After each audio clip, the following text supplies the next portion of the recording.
राधा वल्लभ श्री हरिवंश। राधा वल्लभ श्री हरिवंश। राधा वल्लभ श्री हरिवंश। राधा वल्लभ श्री हरिवंश। वृंदावनेश्वरी तवैव पदारविन्दम्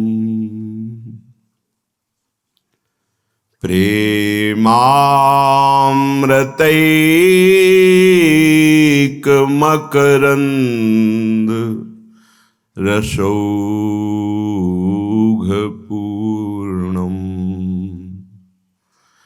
हृद्यर्पितम् मधुपते स्मर्तापमुग्रं निर्वापयत् परमो शीतलमाश्रयामि। निर्वापयत् परमो शीतलमाश्रयामि।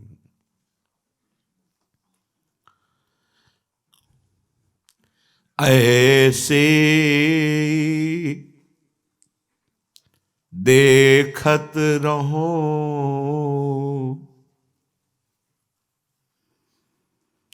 जन्म सफल करी मानो। ऐसे देखत रहो जन्म सफल करी मानो। जन्म सफल करी मानो। प्यारे की भावती भावती के प्यारे जुगल किशोर ही जानो। जुगल किशोर ही जानो। ऐसे ही देखत रहो जन्म सुफल करी मानो। छीनु न टरो पल हो नहित उत। छीन न टरो पल हो न इत उत। रहो एक ही तानो। श्री हरिदास के स्वामी श्यामा कुंज बिहारी मन रानो। श्यामा श्यामा कुंज बिहारी मन रानो। ऐसे ही देखत रहो